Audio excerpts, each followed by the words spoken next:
Welcome back, everyone. So, today we'll be dealing with the third chapter of history, class 6th, and we'll try to finish it off as quickly as possible because we have to cover a lot of things and we are only here at the third chapter. So, let's begin. The third chapter in the earlier cities. Saving an old building. Jaspal and Harpreet were playing cricket in the lane outside their home when they noticed the people who were admiring the dilapidated old building that the children called the haunted house. Look at the architecture, said one of the men. Have you seen the fine wood carving? Asked one of the women. He must write to the minister so that she makes arrangement to repair and preserve this beautiful house. Why, they wondered. Would anybody be interested in the old rundown house? The story of Harappa. So basically, they're just talking about a old dilapidated building, and they're discussing what the need would be to preserve such old houses. Is it of any importance as such, or something like that? Well, let's continue. Very often, old buildings have a story to tell. Nearly 150 years ago, when railway lines were being laid down, for the first time in the Punjab, engineers stumbled upon the site of Harappa in present day Pakistan. So it keeps on coming, this thing. 150 years ago, when railway lines were being laid down, it was there as it was hinted in the story thing which they usually present. In the last chapter, also, it was there. We will just go and give a quick look at what I'm trying to say here. So, in this chapter, see here, they were traveling by train and he had managed to squeeze into the window seat. Do you know that trains were first being used by about 150 years ago? See? So, what it means is that they're trying to emphasize on this fact that railway lines and railways as such emerged at least 150 years ago. That's an indirect way of portraying things, and when they keep repeating it, I think it's just something which they want to stress over, right? So, anyway, and these railway lines they were being laid down in Harappa in the present day Pakistan. That is also an important takeaway, right? And they also have one Punjab unlike ours here in India. So a Punjab also exists there in Pakistan. So anyway, to them it seemed like a mound that was a rich source of ready-made, high quality bricks. So they carried off thousands of bricks from the walls of the old buildings of the city to build railway lines. Many buildings were completely destroyed. So those were actually the old um, bricks which the people in Harappa used to build their house with. And while laying the while laying the railway lines, they didn't realize that fact that it was the old bricks, and so they carried it away and built their railway lines. Then after 80 years, then about 80 years ago, acha nahi, nahi, nahi. Then okay, 150. What's the difference? 150 and 80. Maybe 70 years. Yeah. So at that period, till that period, it remained unknown for the common man that there was a site which was like very old, which emerged like 6000 BC, um, like that was so old, right? So after 70 years of building the railway lines and all, archaeologists found the site and realized that this was one of the oldest cities in the subcontinent, as this was the first city to be discovered. All other sites from where similar buildings were found were described as Harappan. These cities developed about 4,700 years ago. This like I've been studying a little bit somewhere else also, right? So I found like the Indus Valley civilization, maybe yeah, the Indus Valley civilization and all, it emerged 6000 BC. The time when it arrived was 6000 BC, and Well, here it's stated it's 4,700 years ago. So we'll go with this number. 4,700 years ago would mean you subtract 2020 from this, and that remaining amount would be the in BC, right? Yeah. So we can do that, but I think it's just best if we keep it this way for now. Anyway, let's move on. Very often, old buildings are pulled down to make way for new construction. Do you think it is important to preserve old buildings? Yeah, well, up to some extent, I think yes. Some, those buildings which hold a historical value would be the ones which I believe um, need to be preserved or has a meaning for preservation. But for whatever reason, the Indus Valley civilization and Harappans, they vanished. It's still a mystery. No one really knows how exactly they perished. But the thing is that it went off, right? People either migrated from that whole place so that the whole area, the whole plan, the city plan, whichever that was there, got covered under mud and was left vacant. So, I mean, that site itself has a relevance when it comes to preservation and all. But if you talk about these structures which we have in the present, um, I don't really think it is necessary unless it holds a historical value where some event occurred, and it, then in that situation, I think it is quite relevant to preserve an old building. But otherwise, I think it's good if that place is used for some economic benefit or for some economic gain. Yes, some economic gain, which would be much more better for the development of the country. So that's my take on that particular question. Anyway, let's move on. What was special about these cities? Many of these cities were divided into two or more parts. Usually, the part to the west was smaller but higher. Archaeologists describe this as the citadel. Citadel is basically a fort, or you can say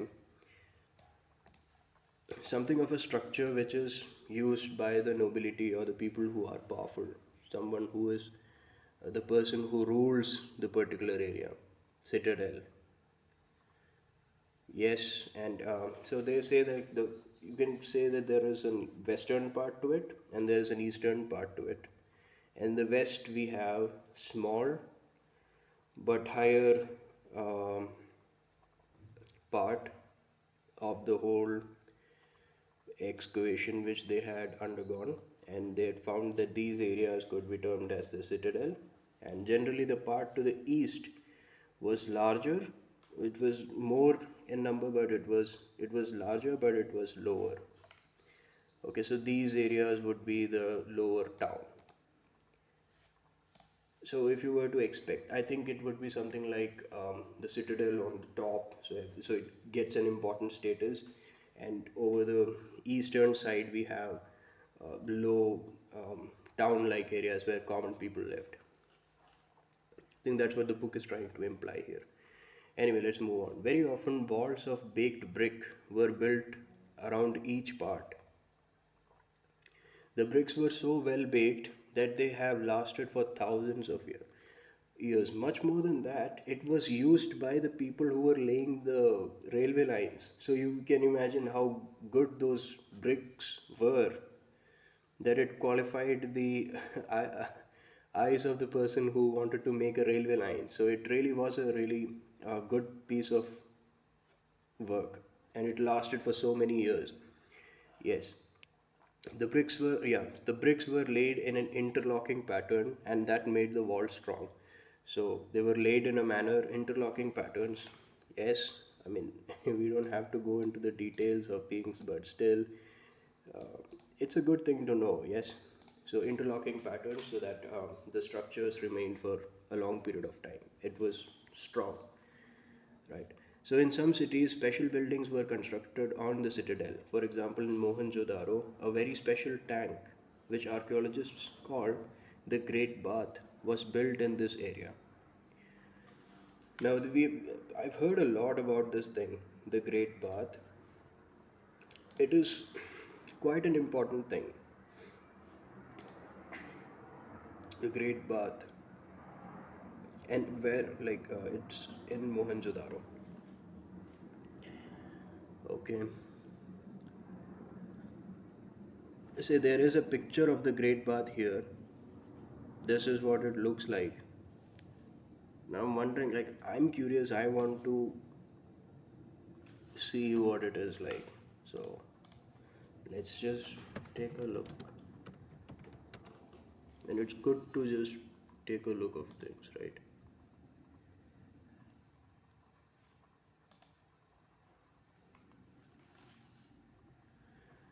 Yo, I mean, wow. This used to, okay. So people would make things like this back then. 4,700 years ago, people constructed things like these. Quite remarkable, in my opinion. This is the Great Bath. This is the Great Bath. Something like a swimming pool, yes? Something like a swimming pool, yeah. Yeah, exactly, this thing. Yeah, anyway, so people made things like this in India. No wonder why India and the Indus Valley civilization was believed to be the most advanced of all, because things like this, I mean, really blows my mind away. Called the Great Bath was built in this area. This was lined with bricks coated with plaster and made, wow, and it was coated with plaster. Not really something which I'd believe anywhere else, any other civilization of the same age would have come up with. Lined with bricks coated with plaster and made watertight with a layer of natural tar. People in Indus Valley had the knowledge of plaster and they had the knowledge of natural tar. What the hell is natural tar? I mean, just to feed my curiosity, I don't know what it is. Coke and all, maybe. What is natural tar? Tar is a dark brown or black viscous liquid of hydrocarbons and free. Yeah, that is. वो तो ठीक है, but what is natural tar? Made of thick oil. It is a natural substance oozing out of the ground in places like the La Brea tar pits. Usually it is made by heating coal inside a chemical apparatus. Coke production, see, like I was saying, but it seems that natural tar can ooze out of grounds, and so probably the people in Indus Valley civilization found a location like this where tar was naturally being produced, or they made one. Could be either of those. But anyway, they had the knowledge of natural tar and they used it to make the, lay down the bricks and make the Great Bath as such, right? Anyway, so let's move on. There were steps leading down to it from two sides, while there were rooms on all sides. Water was probably brought in from a well and drained out after use. Perhaps important people took a dip in this tank on special occasions, like anyone would expect. It is definitely not something, it's not as big, which would enable almost all the citizen of the Indus Valley civilization to go and have a bath in this thing, right? It is quite small, so I would expect that only a few privileged people um, had the permission or privilege to use that bath.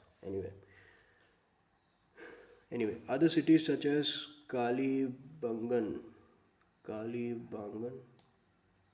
okay, other cities such as Kalibangan and Lothal had fire altars.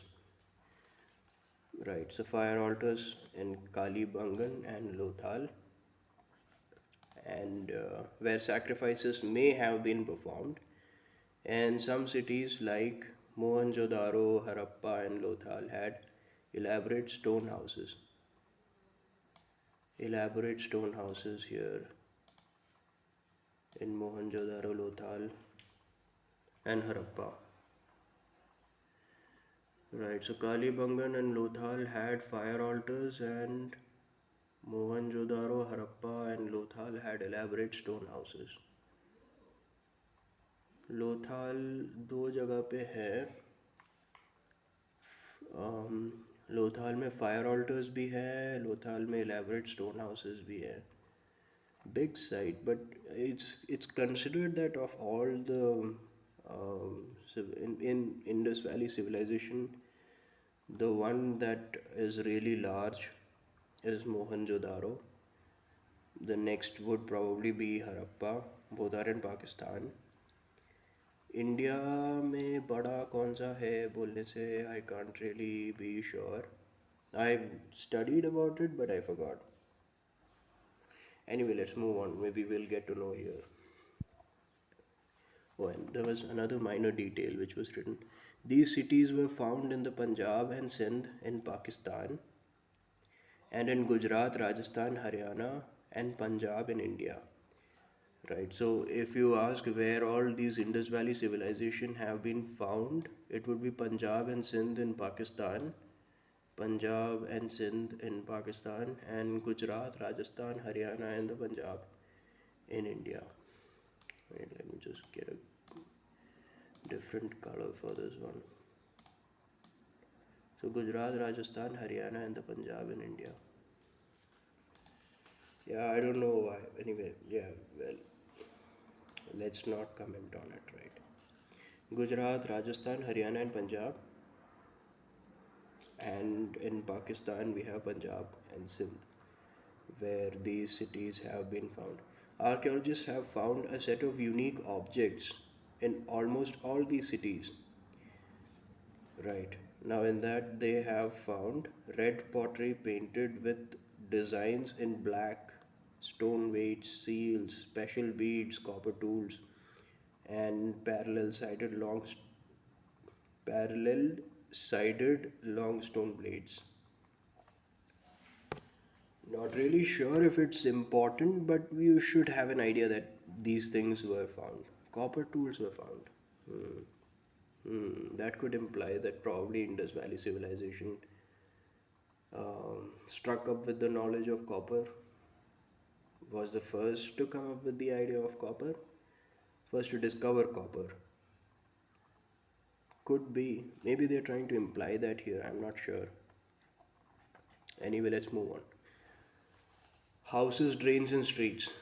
Generally, houses were either one or two stories high with rooms built around a courtyard.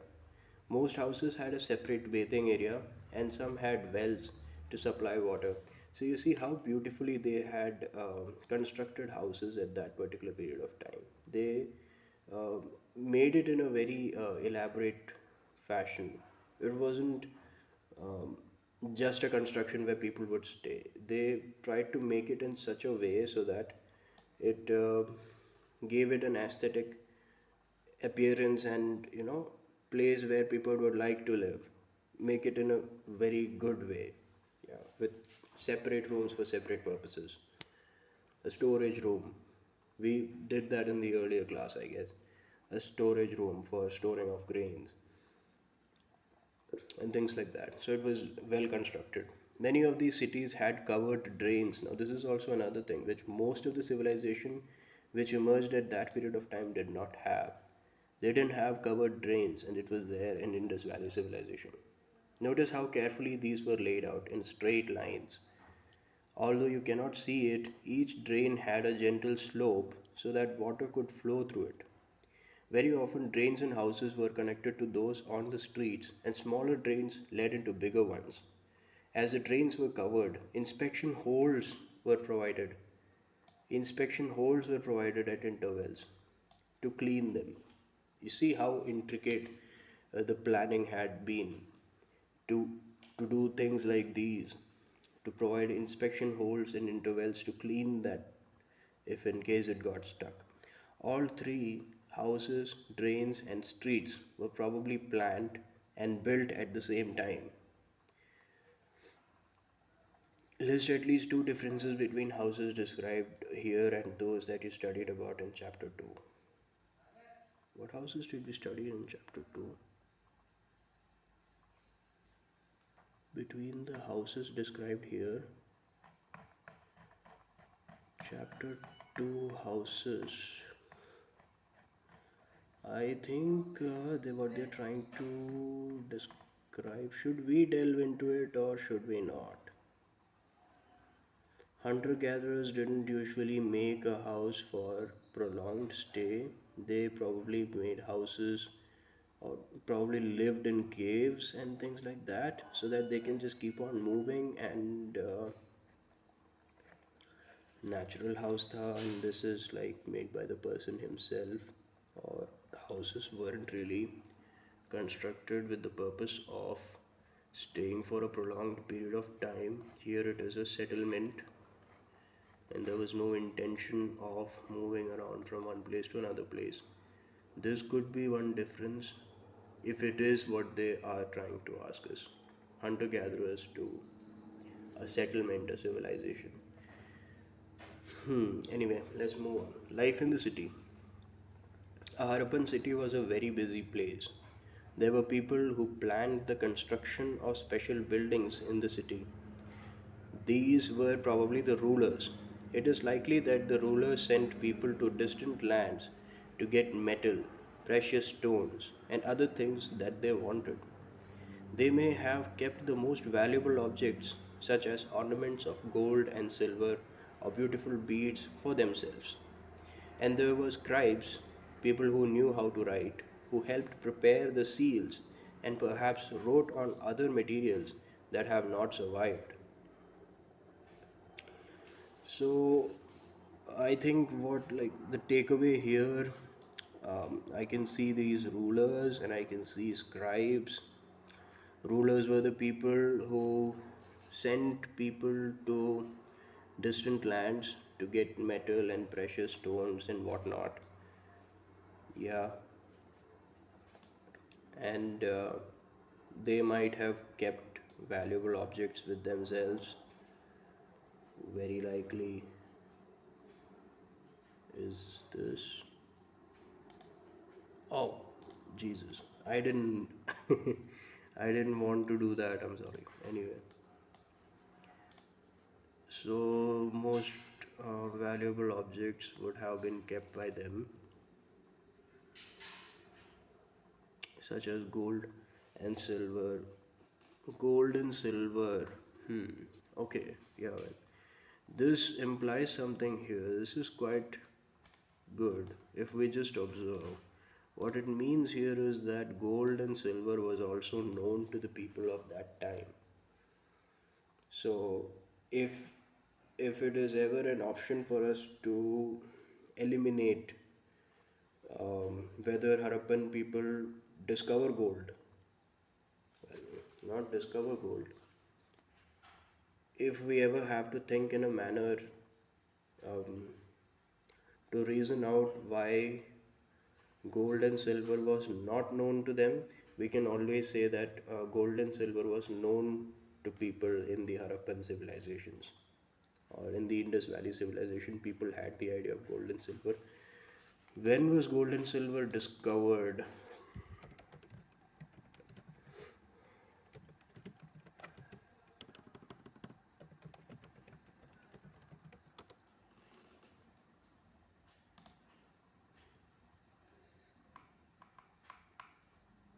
It's my personal opinion. I don't really like Bing. History of gold. Gold is a long and complex. When discovered first, gold symbolized wealth. And when was it discovered? 6,000 years BC. Region of Middle East. Gold discovered in the region of Middle East, where the first known civilization appeared 6,000 years BC. Gold Egyptian jewelry was found at tombs of queens. My my god, okay. Sumeria.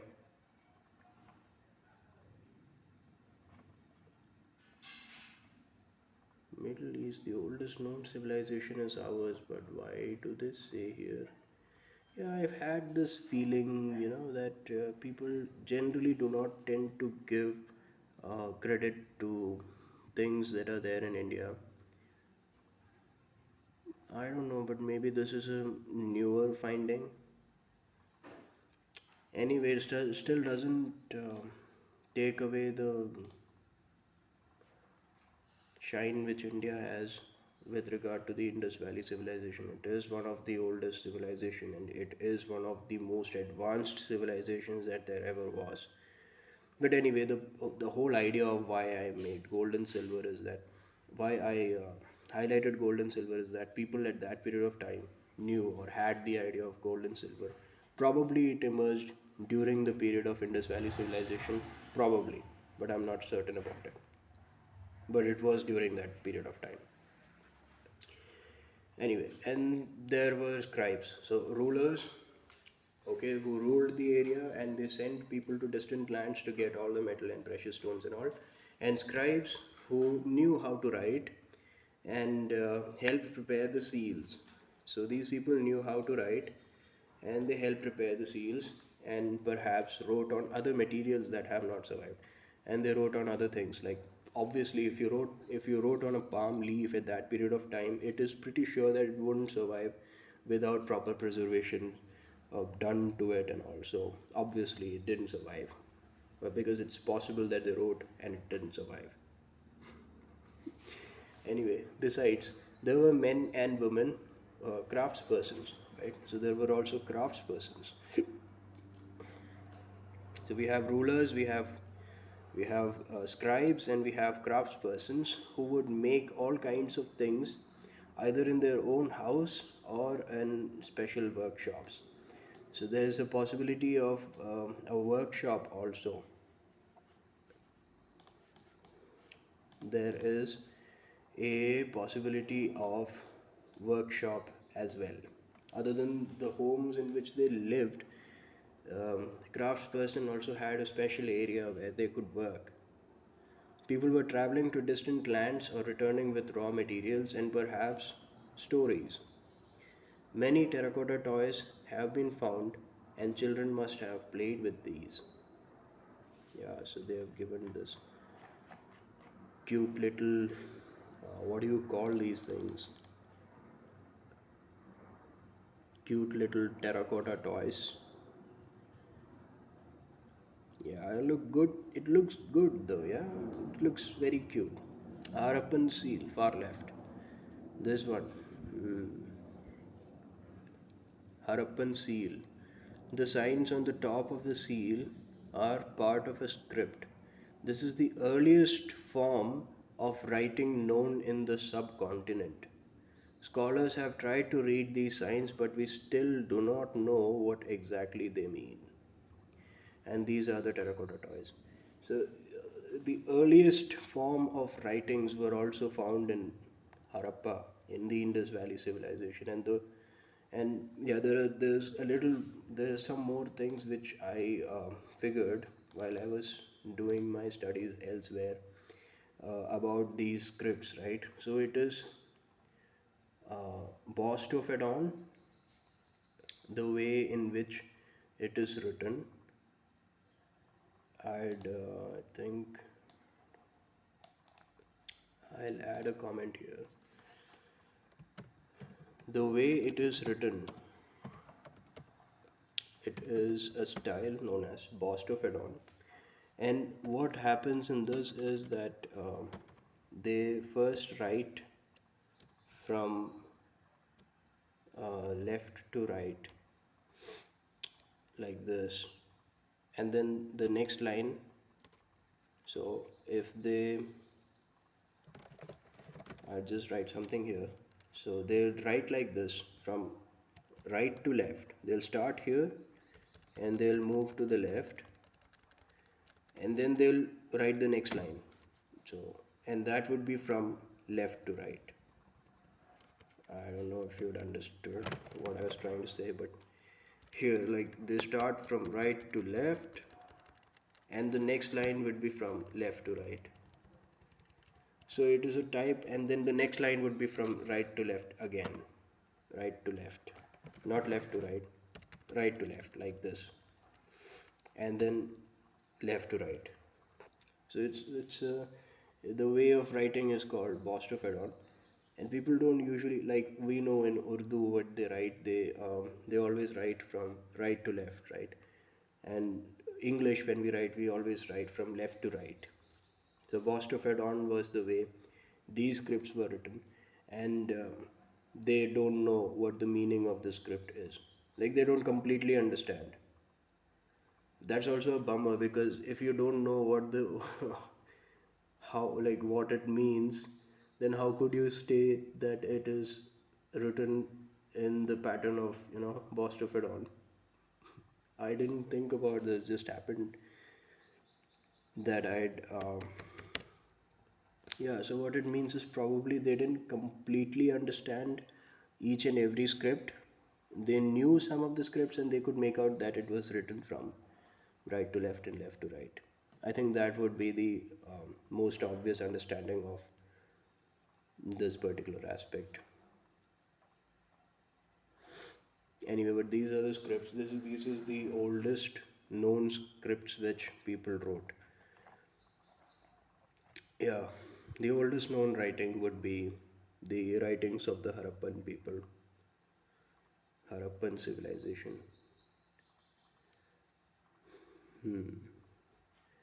New crafts in the city. Let us look at some of the objects that were made and found in Harappan cities.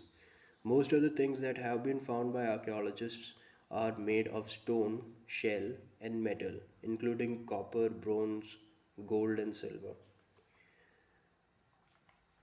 Wow, so okay. So copper and bronze were used to make tools, weapons, ornaments, and vessels. Gold and silver were used to make ornaments and vessels. So copper and bronze were used to make tools, weapons, ornaments, and vessels, and gold and silver were used to make ornaments and vessels. Right, so ornaments and vessels could be made of either copper, bronze, gold, and silver, but tools and weapons were made of copper and bronze. Yeah, I don't know if it really is important, but why not? Well, if they can ask, like, what was copper and bronze used for? They were used for making tools, weapons, ornaments, and vessels.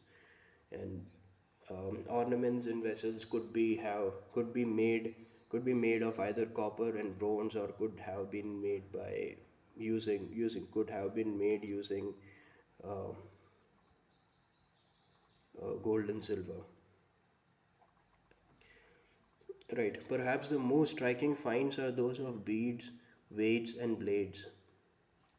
Yeah, beads, weights, and blades were also found. Right. Yes. Yes. So these are the stone weights. I mean, like people 4,700 years ago in India, not exactly in India, and Pakistan, made stone weights. Notice how carefully and precisely these weights are shaped. These were made of shirt, a kind of stone. These were probably used to weigh precious stones and metals. Yeah, it looks good. And it would be standardized. The main thing about this thing, why I say it's good, is because this weight is not like it existed only with one trader. It was there with almost everyone, and they had all traders, and they had equal weight. The fact that they had a standardized system of weight is a very, very important thing, which probably other civilization didn't even think about. It could be a barter, the trade could be in barter, but the thing is that they had a standardized system of weights. That is a very important takeaway here. And that's something which most civilizations, I'm pretty sure, would not have had at that period of time. And it's good to note here, shirt, shirt, kert, however it's pronounced. But that thing was used to make the stone weights. And the right we have beads. Many of these were made out of carnelian, a beautiful red stone. Yeah, as we can see here. Carnelian looks like double-sided matchsticks. Double-sided, double-sided chemical coated matchsticks. Yeah, no, I'm just being. Anyway, beads. Many of these were made of carnelian. So this stuff in the middle was probably carnelian because they are red in color. Yeah, so the stone was cut. Okay, so it was cut. It was shaped into this cylindrical form and polished, and then finally, hole was bored through the center so that a string could be passed through it. So okay, so they have strings passing through these. I mean, I can see one here. I'm not sure if you all can find this, but you see there's this tiny speck of a string that I can see here. But anyway, the only takeaway here is that this thing is legit. It's not fake. Yeah. Anyway, oh, far right, stone blades. Right. Anyway, did we miss anything here? No. Okay. So stones were, yeah, this carnelian red stone. They were cut, they were shaped, and then there's a hole that was made through the stone, and strings were passed through it to create this beautiful piece of work. Impressive, yes. That's what they call beads. Yes, when we talk about beads here, this is what they are talking about. Now we know, right? Far right, we have stone blades.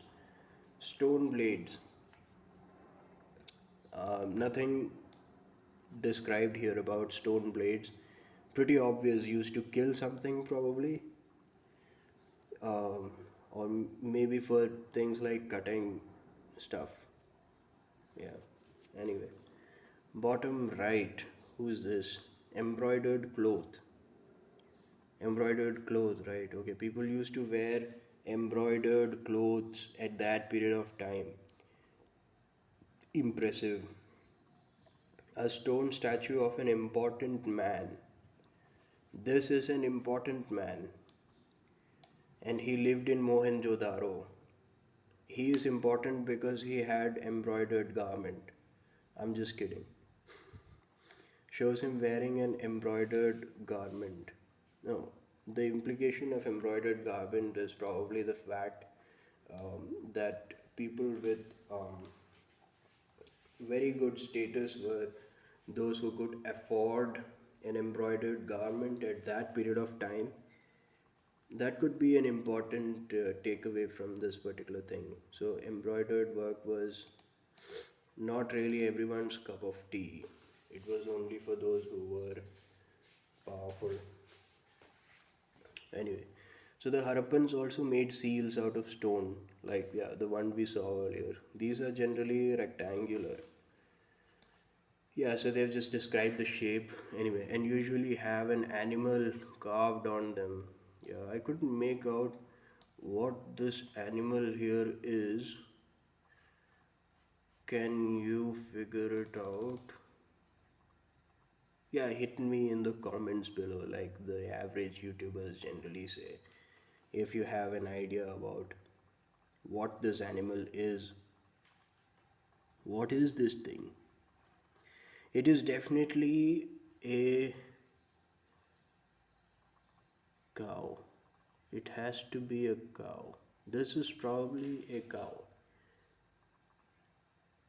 because it has these horns. Horses don't have horns. Yeah, and it has four legs. In this backside really does look like that of a cow or a horse, but horses don't have horns, so it has to be a cow. At least this one here is a cow. Yeah, but then they say what they're stating here is that it's usually in rectangular in shape and they have an animal carved on it. So probably there would be stones with a horse on it for the satisfaction of the people if they just didn't want to see the cow. Or maybe, I don't know. I could be wrong. Anyway, the Harappans also made pots with beautiful black designs, such as the one shown on page 6. Yeah, no, that's quite. Yeah, we did that in the earlier classes. You can check it out in the last video. Yeah. Was metal used in the villages? You learned about in chapter 2. Was stone used to make weights? Obviously, metal was known at that period of time, and they had mentioned it here also. Copper and bronze was known, gold and silver was known. The important thing to note here is the fact that iron was still not known. Iron was not known by the people. Iron was discovered or was used during the period of during the Vedic period, and it comes after the Aryans make their entry into India and settle there in the region of Saptagiri and things like that. So till this period of time, we don't have iron anywhere. Anyway, cotton was probably grown at Mehergarh from about 7,000 years ago. So cotton was probably grown at Mehergarh. Cotton at Mehergarh and 7,000 years ago. Copper was No, cotton. Cotton was probably grown in Mehergarh and 7,000 years ago. That long a time. That long a time. 7,000 years ago. 7,000 years ago. 7,000 years ago we had cotton. Actual pieces of cloth were found attached to the lid of a silver vase and some copper objects at Mohenjo-daro. Right, okay. Copper and silver vase and all. Archaeologists have also found whorls. Spindle whorls was also discovered, made of terracotta and faience. Faience. Made of terracotta and faience. These were used to spin thread. Yeah, so cotton spindle. No, spindle whorls. I get confused quickly. Spindle whorls were made of terracotta and faience and they were used to spin the thread. What is faience? Unlike stone or shell that are found naturally, faience is a material that is artificially produced. A gum was used to shape sand or powdered quartz into an object. So, faience is basically material that is produced artificially by the people who lived in that period. They used gum which was used to mix sand together with and give it a shape and make it into an object. Sand or powdered quartz was used and they would be turned into an object. So the objects were then glazed, resulting in a shiny glassy surface. So then you add some sort of a polish onto it, or use something to glaze it with, and it would result in that thing shining and giving a glassy appearance. The colors of the glaze were usually blue or sea green, so probably that was the only type of polish they had known which would give that effect, blue or sea green. Faience was used to make beads, bangles, earrings, and tiny vessels, everyday items. But maybe Yeah, it could be. It could have been something which people of the moderate economy or average economy could have been able to purchase. Yeah, it's possible. Many of the things that were produced were probably the work of specialists. Okay, a specialist is a person who is trained to do only one kind of work. For example, cutting stone, or polishing beads, or carving seals. So this was done probably. So if this work was to be done, it was done by three or four specialists together. Maybe that's what they're trying to imply here. Yes, so then it would be quite costly. Maybe an average person would not have been able to afford things like that. Maybe above um, the upper middle income people might have been able to afford it at that period of time. Look at the illustration page 28. Which page are we in? Illustration. Illustration in page 28. This is 29 and 28. Illustration. I don't see no illustrations here. But what exactly? And see how well the face is carved. Okay, so it's just the pictures, the figure that they're talking about here. Okay. How well the face is carved. Yes. Looks very beautiful. Really, yeah, doesn't it? I think its nose is broken. Yeah. Its nose is broken. Yeah, I mean, yeah, when you talk about people who lived 4,700 years ago to make stuff like this out of stone, is quite an effort, yes. Yes. And see how well the face is carved and how carefully the beard is shown, yes. This must have been the work of an expert craftsperson. Yeah, someone who didn't have the knowledge of, like, there wasn't anyone to help him or guide him, um, to give him the teaching, like, this is how you do um, things like crafting. Yeah, to learn something like that out of one's own creativity at that period of time from people who had just emerged from the Stone Ages, from to Neolithics, to people who would settle down, from hunters gatherers to people who would settle down. It's quite an effort, yes. Not everybody could have been a specialist. We do not know whether only men were specialists or only women were specialists. Instant humbling. Like, can I do it? No.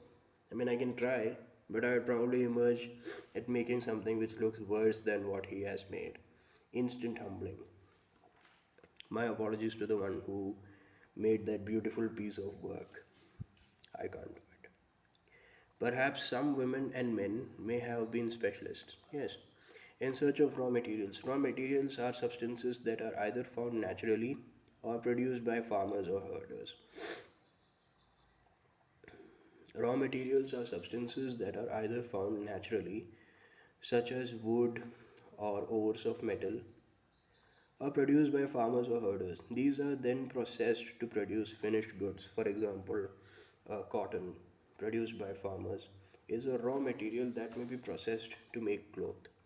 While some of the raw materials that Harappans used were available locally, many items such as copper, tin, gold, silver, and precious stones had to be brought from distant places. So cotton, we know it was there in Mehergarh, and it was something which could have been found. But things like copper, tin, gold, and silver, and precious stones, they had to be brought from distant places, probably because it wasn't available anywhere in the Indus Valley.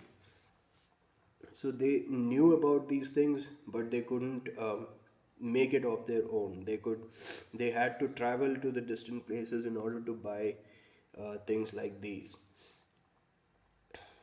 copper, tin, gold, silver, and precious stones. The Harappans probably got copper from present day Rajasthan. Okay, and even okay, so not all the metals, some metals was probably taken from outside, and see, like copper was probably taken from Rajasthan, but it's also possible that it was also taken from Oman and West Asia. Where exactly is Oman?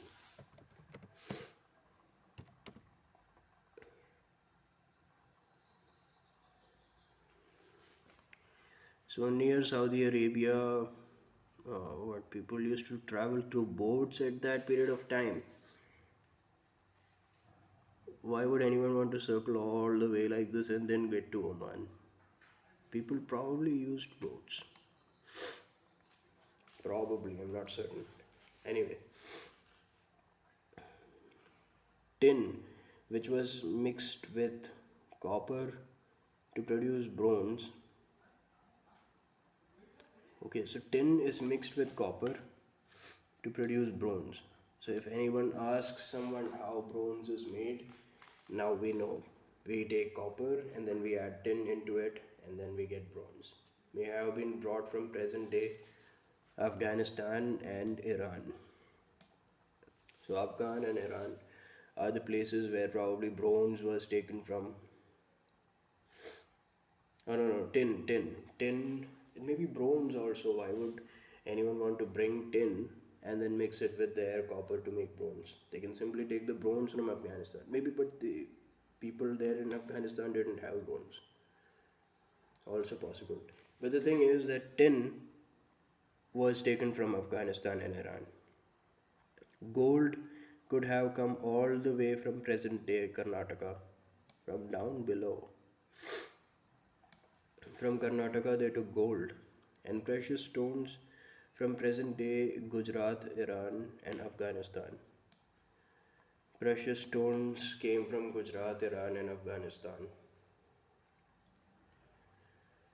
My word, so people, there was a lot of trade going on, although it was not really from very far off places. Far off for those people because they didn't have any vehicle or transport, so they just had to walk all the way from Indus Valley. That is quite a journey. Yeah, and it is a distant world, distant land. So many things from so many different places. Yes, copper, tin, gold, silver, and precious stone. Copper probably from Rajasthan and Oman in West Asia. Tin probably from Afghanistan and Iran, and gold from Karnataka. Tin was mixed with copper to produce bronze. Right. Oh, what is this?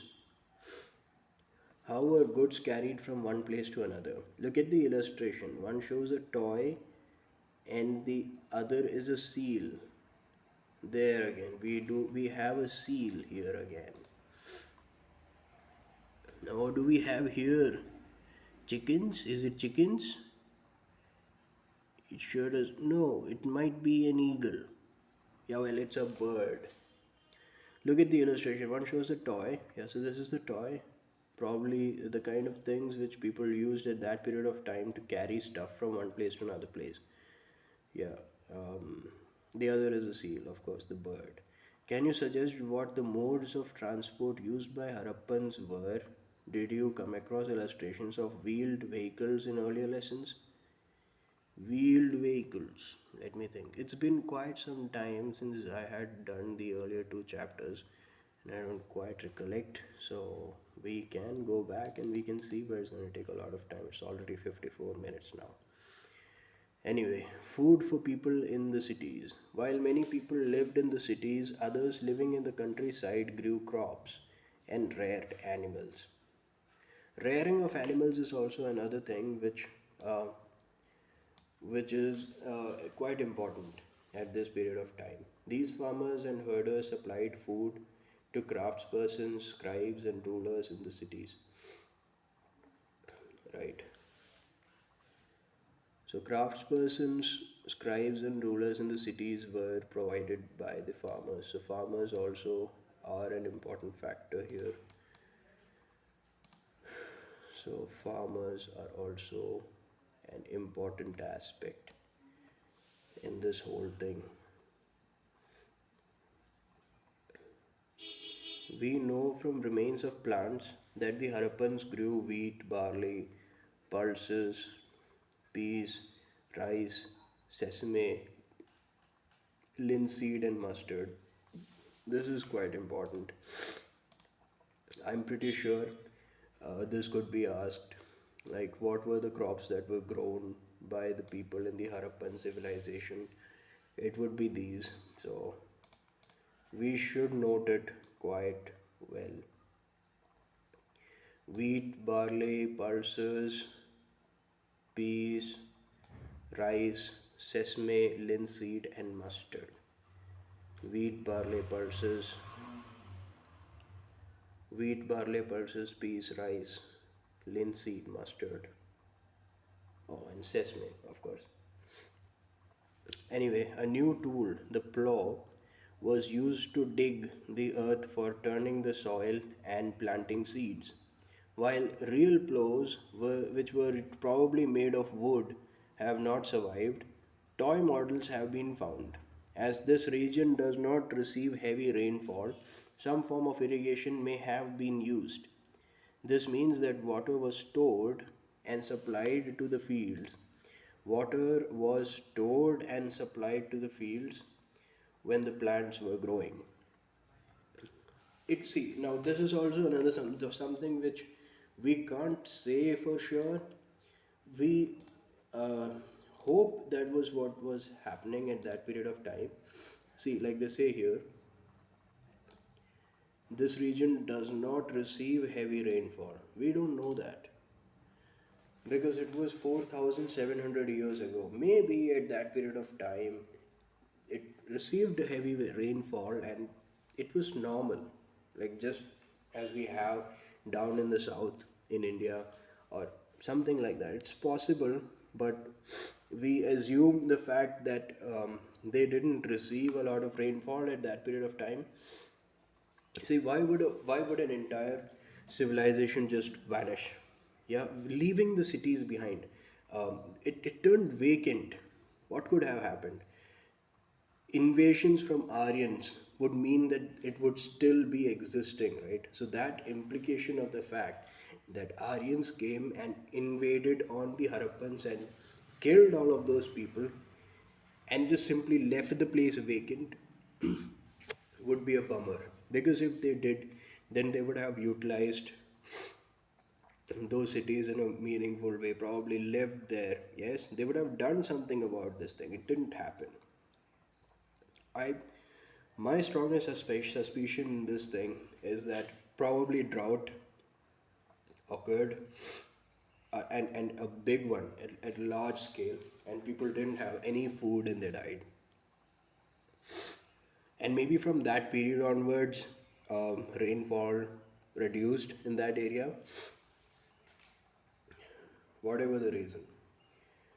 But I have a strong feeling that 4,700 years ago, that place was lush green. It was perfect for agriculture. It was it was receiving good rainfall. That's what I think. But well, the book says the opposite. So we'll just stick to what it says. So it probably didn't receive a lot of rainfall, and therefore water was stored. Yeah, water was stored. Of course, it was stored because we do have evidences of wells being built into the houses. For each house, there was a well. So that really does show the fact that water was used for storing. Like it was stored. It was available with everyone. It was stored, but we can't simply rule out the fact that probably 4,700 years ago, water was not a scarce thing. It was there with them. It was normally there. Anyway, so the Harappans reared cattle, sheep, goat, and buffalo. So cattle, These are the things they would rear. So the Harappans reared cattle, sheep, goat, and buffalo. Cattle, sheep, goat, and buffalo. Water and pastures were available around settlements. Okay. However, in the dry summer months, large herds of animals were probably taken to greater distances in search of grass and water. They also collected fruits like bear, caught fish, and hunted wild animals like the antelope. Yes,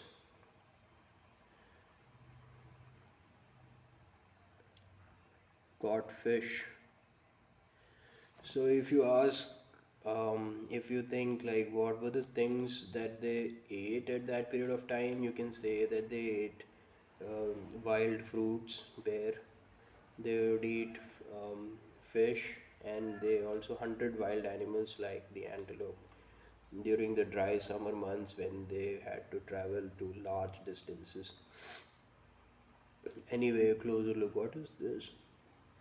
A dockyard at Lothal. It's the port city of India, right? Port city in India. Port city of the Indus Valley civilization. Yes. Harappan towns in Gujarat. The city of Dholavira was located on Khadir Bait, Bait, also called as Bat. Yeah, well, anyway, I don't know how to pronounce this thing. The city of Dholavira was located on Khadir Bait, is what I'd say. Khadir Bait. Dholavira, located on Khadir Bait in the Run of Kutch, Gujarat. Run of Kutch is in Gujarat, right? Yeah, I'm pretty sure it's in Gujarat.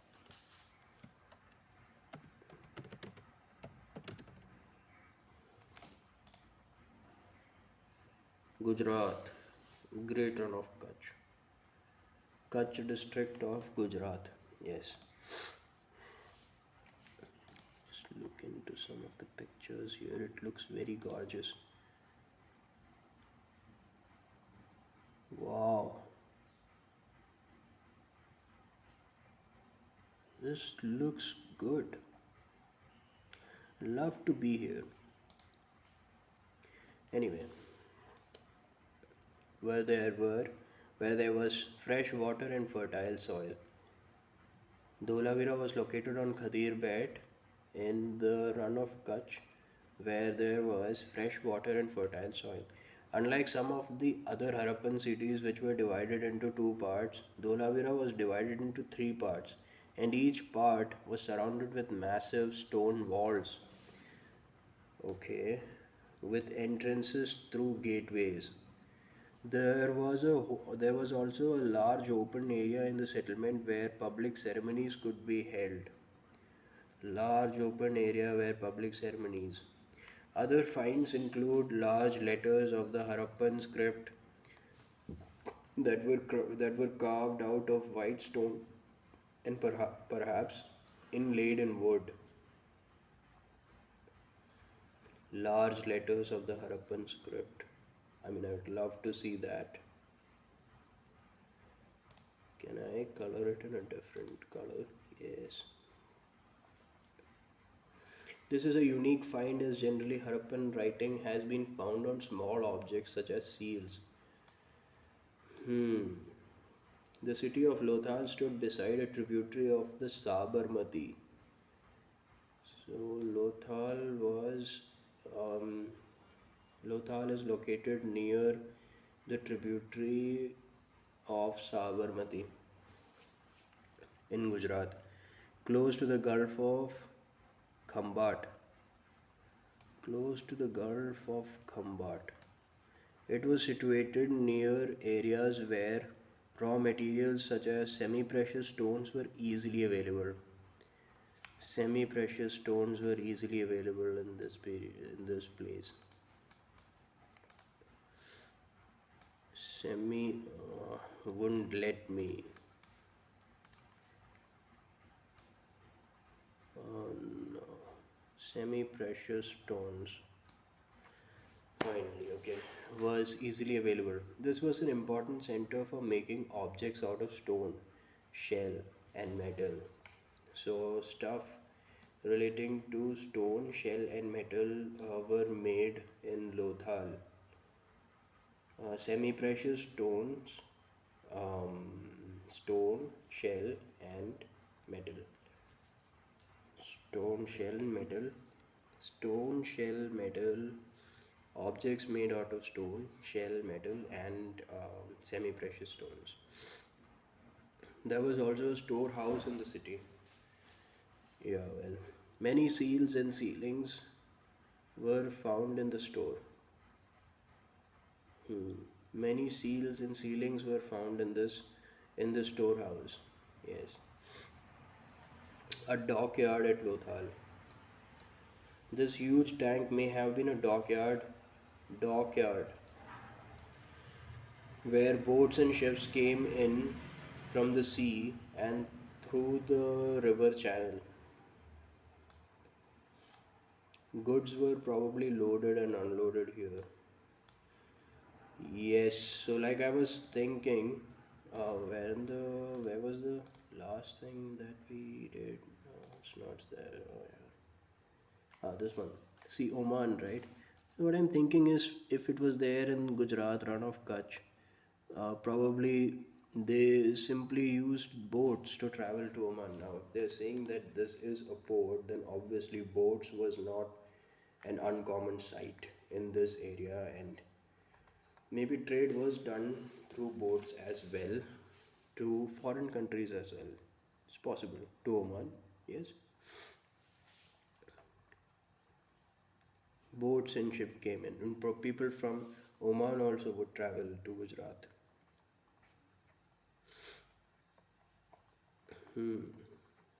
4,700 years ago. What a thing. Yeah. A building that was found here was probably a workshop for making beads, pieces of stone, half made beads, tools for bead making, and finished beads have all been found here. So things to do with a lot of beads are there in Lothal. Seals and sealings. Seals may have been used to stamp bags or packets containing goods that were sent from one place to another, like we do here now in this present day also. After a bag was closed or tied, a layer of wet clay was applied on the knot and the seal was pressed on it. This impression of the seal is known as a sealing. So you put that clay thing and then you put the seal on it. That would be the sealing. If the sealing was intact, one could be sure that the goods had arrived safely, and if it's not, then probably it got stolen. What would they do about it? Nothing. They obviously it's very hard to find. Um, yeah, if the concept of insurance at that period of time was existing, then probably yes, it could have some meaning. But other than that, there is no meaning as such. If it got stolen, it got stolen. What could you do about it? Nothing much.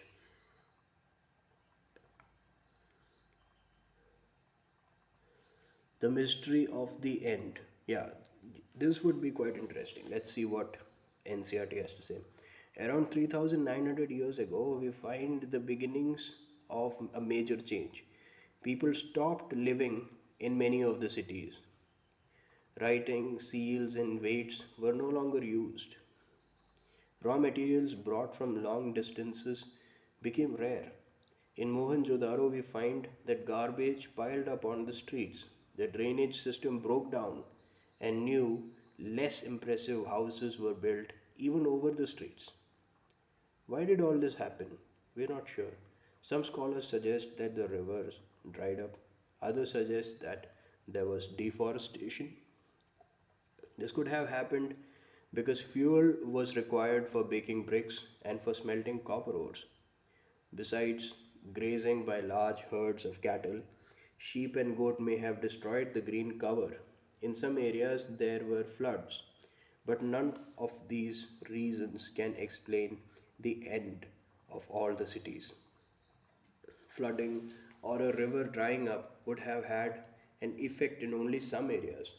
Yeah, but the whole thing vanished, right? It appears as if the rulers lost control. In any case, the effects of the change are quite clear. Sites in Sindh and West Punjab, present day Pakistan, were abandoned, while many people moved into newer, smaller settlements to the east and south. New cities emerged about 1400 years later, and you will read about them in chapter 5 and 8. So, you see, that's what I was also wondering. If the entire civilization had to just vanish like that, it wouldn't happen just because of an invasion by the Aryans or something like that, because people would still utilize those things which they had created, right? They wouldn't simply just kill and leave. That's not how things work when an invasion occurs.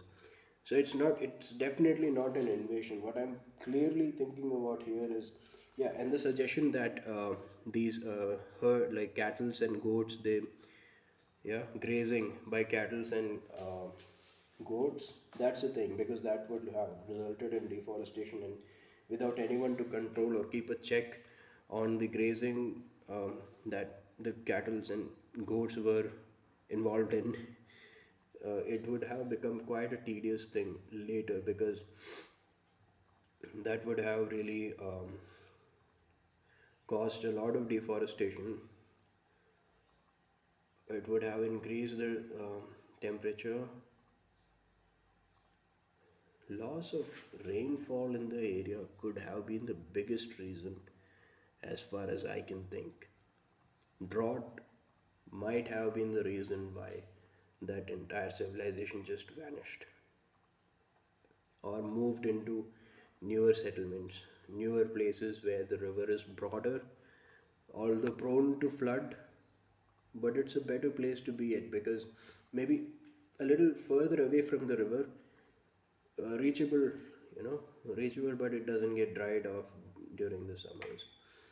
Maybe that was found as a better alternative to places like these. It's a possibility. But anyway, they just left, leaving the structure intact. And that's bloody mysterious. And new cities emerged 1400 years later. It is believed that the Indus Valley civilization lasted from 6000 BC to 1500 BC.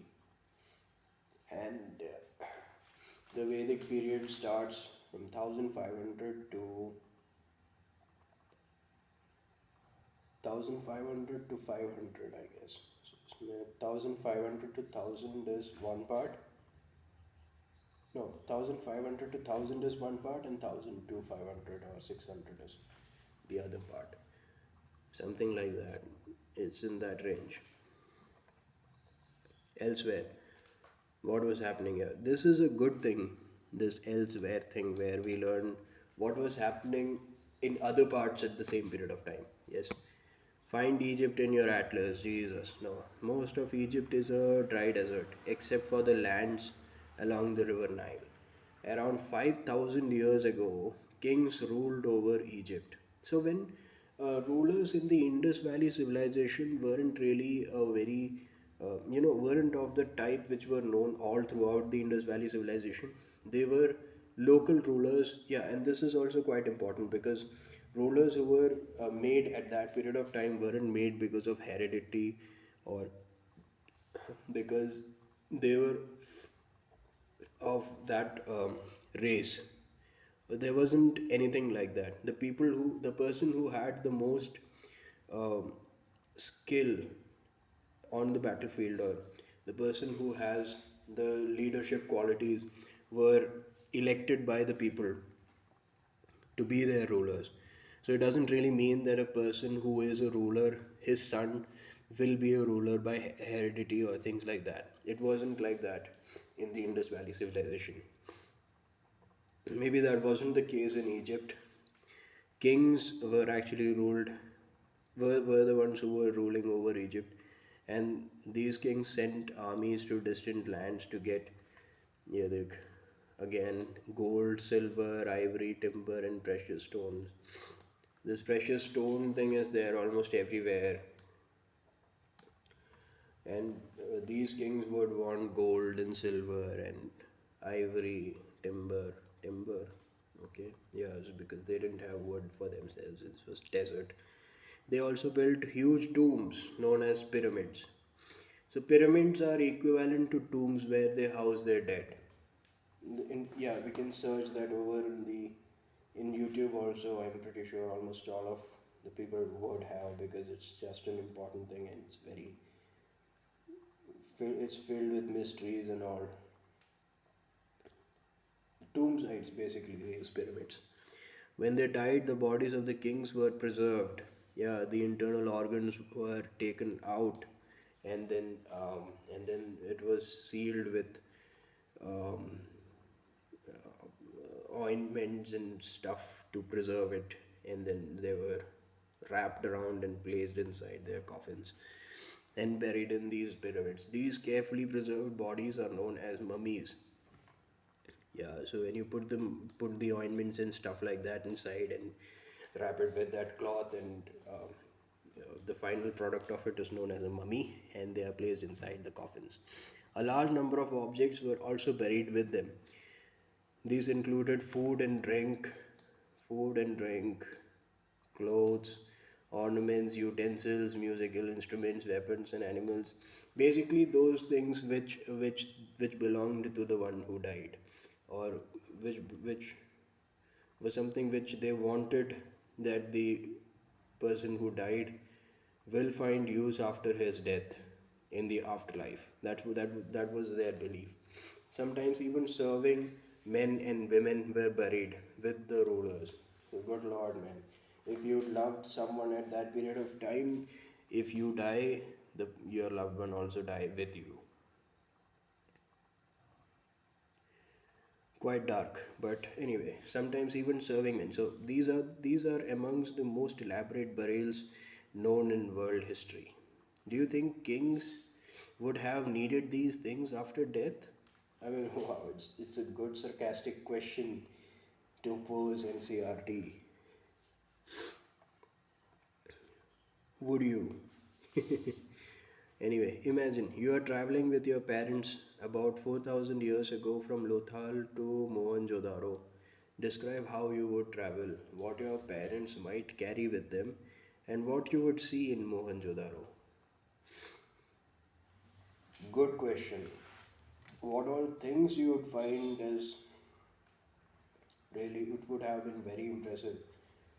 All the things, the things relating to your the houses, especially the houses, the whole city itself would be quite a sight. Well planned cities, citadels over one side, the lower town over one side, craftspersons selling their things, uh, seals. Good Lord, you try to understand what the writings of the scripts are, because if you'd known what they had written, you can you can unlock so many of their writings, what they meant, and what the letter there in the Lothal was. Yeah, the big letter which was found in Harappan writings could have been really very good. How you would travel is not something which I'd like to answer, because there isn't, like, okay, you would employ cows or something, tie it up, yoke it with the carts, and then you can travel on it. But it's all filled with risks. There's risk of being robbed. Not just that, you'll have to know where exactly you'd find water uh, and the food for your cattle if they're going to travel such long distances. Not something which a person would want to endeavor in with their family, but if it's an important thing, then obviously you don't have an option. Yes, traders would still want to embark on a journey like that because they're getting paid. Not really the case with common people. What the hell is this? Oh, it's the other chapter. Are we done with this one? Or are we still left with something here? 36th page, 35th page is not here in this.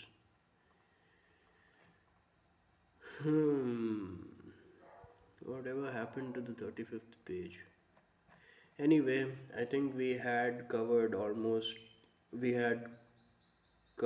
the chapter quite well. Yes, so I think we'll just wind it up here. Okay, we'll wind it up here and we'll begin with the next chapter.